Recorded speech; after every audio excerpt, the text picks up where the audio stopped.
The banking Guru channel में आपका स्वागत है। We are back after a gap of about 1 month. January is fast approaching, जब हमें दिसंबर क्वार्टर के बैंकों के इनिशियल फाइनेंशियल फिगर्स आने शुरू हो जाएंगे and we have to position ourselves right now कि हमें अगले क्वार्टर में क्या करना है। फंडामेंटली हमारी चैनल का जो स्ट्रेटजी है वो हमेशा यही रहती है कि over a period of 3 months we have to decide कि हमें कौन से बैंकिंग स्टॉक्स में इन्वेस्ट करना है विद द एक्सपेक्टेशन कि तकरीबन 10% की रिटर्न हमें क्वार्टरली अगर मिलती रहे, उसके बाद दोबारा रिव्यू करें हम क्वार्टरली रिजल्ट्स बैंकों के और अगले क्वार्टर की स्ट्रेटजी बनाएं। लाइक दैट एनुअली अगर 40% की रिटर्न हमें अपनी बेट्स के ऊपर मिल जाती है तो we are okay with that view हम over a period of time बैंकों के फाइनेंशियल अपडेट्स और क्वार्टरली रिजल्ट्स आपके साथ डिस्कस करते रहते हैं और अपनी स्ट्रेटजी बनाते रहते हैं। लास्ट क्वार्टर और उससे पहले वाला क्वार्टर बैंकों के स्टॉक्स के लिए बहुत अच्छा नहीं था, फिर भी बैंक निफ्टी ने पिछले 3 महीने में 3% की रिटर्न दी है और 6 महीने में तकरीबन 7.5% की रिटर्न दी है, which is slightly better than Sensex and Nifty 50, but फिर भी the potential is much more than that, क्योंकि बैंकों के रिजल्ट्स इतने खराब भी नहीं थे except for small finance banks, जहां पर हमें एसेट क्वालिटी में एक इशू था जो हमने अपनी MFI का इशू था जो हमने अपनी लास्ट वीडियो में भी डिस्कस किया था। अब हमें अगले क्वार्टर के लिए अपने आप को कैसे पोजीशन करना है, आज हम अपने इस वीडियो में वो डिस्कस करते हैं जो डेवलपमेंट्स हुई हैं या होने वाली हैं। FIIs सेलिंग कर रहे हैं, मोर और less they are done with that. 15 दिसंबर से 15 जनवरी छुट्टियां वुट्टियों के कारण वो FIIs की सेलिंग भी और बाइंग भी थोड़ा कम हो जाएगी। After that depending on the results of the companies FIIs जो है अपना दोबारा एंटर करेंगे और लॉन्ग टर्म तो उनको एंटर करना ही है। फेड रिजर्व ने 0.50 का रेट कट किया। दिस मंथ आल्सो एक्सपेक्टेड कि 0.25 का रेट कट हो सकता है। यूरोपियन बैंक्स ने भी 2 बारी रेट कट 0.25 कर लिया है। New RBI governor is there. It is expected कि फरवरी ऑनवर्ड्स RBI को भी रेट कट करना पड़ेगा, क्योंकि एक पैरिटी बनाने के लिए इंटरनेशनल मार्केट रेट्स और इंडिया के रेट्स के साथ पैरिटी, ज़्यादा डिफरेंस उसमें over a period of longer period उसको हम ज़्यादा डिफरेंस लेके नहीं चल सकते हैं। अदरवाइज कट नहीं करते हैं तो जो हॉट मनी रहती है वो हमारे हायर रेट्स का बेनिफिट उठाने के लिए ये मार्केट में आ सकते हैं। We don't need hot money, we need a long term FDI type of money, क्योंकि हॉट मनी का क्या है, वॉलेटिलिटी वो ज़्यादा बढ़ाती है।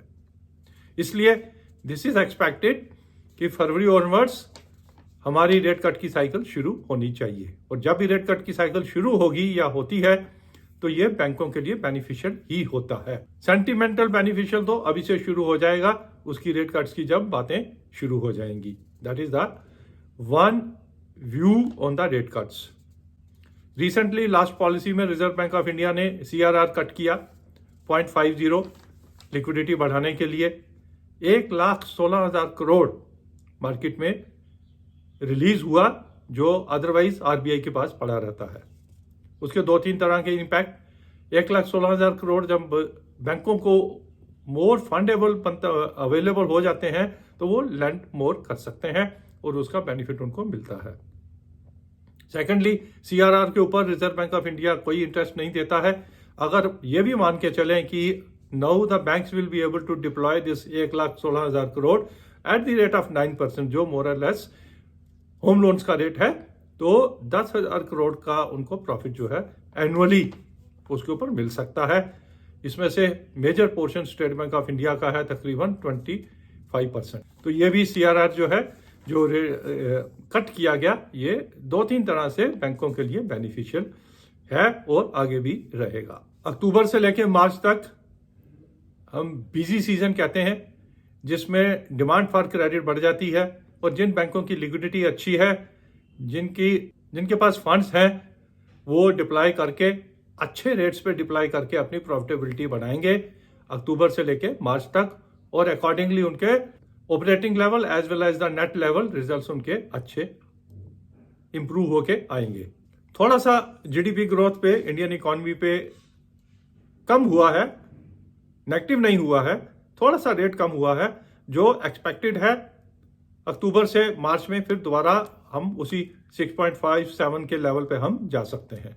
उसका भी बेनिफिट बैंकों को और बैंकिंग स्टॉक्स को लॉन्गर टर्म उसका बेनिफिट मिलेगा। इन सब कारणों की वजह से we are very positive on the banking stocks and bank Nifty and we expect जो दिसंबर के रिजल्ट्स जनवरी ऑनवर्ड्स आएंगे उसकी वजह से बैंकों के स्टॉक्स जो है अच्छे परफॉर्म करने चाहिए और निफ्टी और सेंसेक्स से आउट परफॉर्म करने चाहिए विद द राइडर कि एफआईआईज की सेलिंग कंट्रोल हो जाए और कोई untoward incident, negative incident international scenario पे ना हो।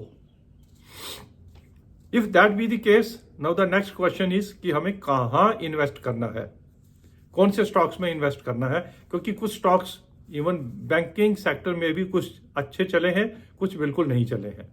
सबसे पहले तो स्मॉल फाइनेंस बैंक्स, हमें अभी उनको टच नहीं करना है क्योंकि जो अनसिक्योर्ड लोन्स की वजह से और एमएफआईज की वजह से जो एसेट क्वालिटी में एक डेंट दिख रहा है पिछले 2 क्वार्टर से, वो अगले 2 क्वार्टर भी चल सकता है क्योंकि तकरीबन 1 साल लगता है थोड़ा बहुत अपनी बैलेंस शीट को क्लीन करने में। तो for the time being let us wait for the results. और अभी हमें चाहे वैल्यूएशन अट्रैक्टिव हो गई हैं, अभी स्मॉल फाइनेंस बैंक्स में जंप नहीं करना है। लार्जर बैंक्स, एचडीएफसी बैंक अच्छा चल चुका है।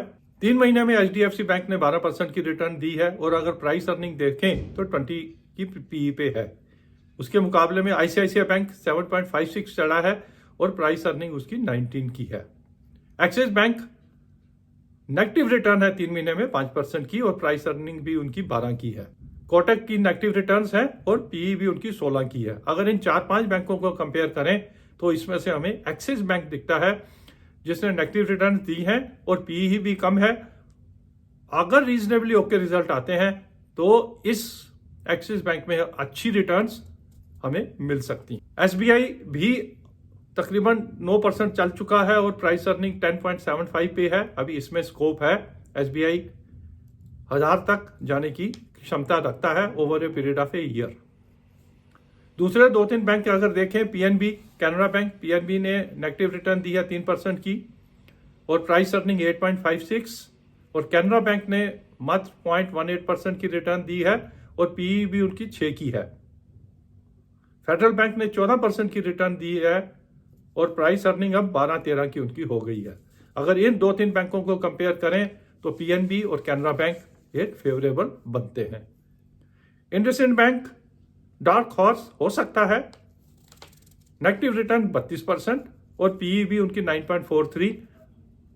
Return high risk high return की बेट हो सकती है, but for the time being हम उसे अवॉइड करने की सलाह देंगे कि हमें अपना कैपिटल प्रोटेक्ट करके चलना है। एयू स्मॉल फाइनेंस बैंक तकरीबन 19% की नेगेटिव रिटर्न 3 महीने में और आईडीएफसी ने 12% की रिटर्न जो है नेगेटिव दिया है। These can also out perform the बाकी बैंक्स, बट हमें 1 क्वार्टर देखना एक अच्छा रहेगा। तो हमारी बेट्स में जो हम इमीडिएटली अगर अगले 15 दिन की अगर बात करें तो एक्सिस बैंक जब भी कभी हमें कुछ मौका मिले उसमें एंटर कर सकते हैं, एसबीआई में एंटर कर सकते हैं, पीएनबी में एंटर कर सकते हैं, कैनरा बैंक में एंटर कर सकते हैं, एयू स्मॉल फाइनेंस और आईडीएफसी फर्स्ट बैंक में एंटर कर सकते हैं। यह था हमारा व्यू अगले 15 दिन के लिए, जब हम अपनी बेट्स अगले 3 महीने के लिए अपनी लगा के चल सकते हैं। हम इनको रिव्यू करेंगे 1 जनवरी ऑनवर्ड, जब बैंकों के फाइनेंशियल अपडेट्स आने चालू हो जाएंगे। Thank you.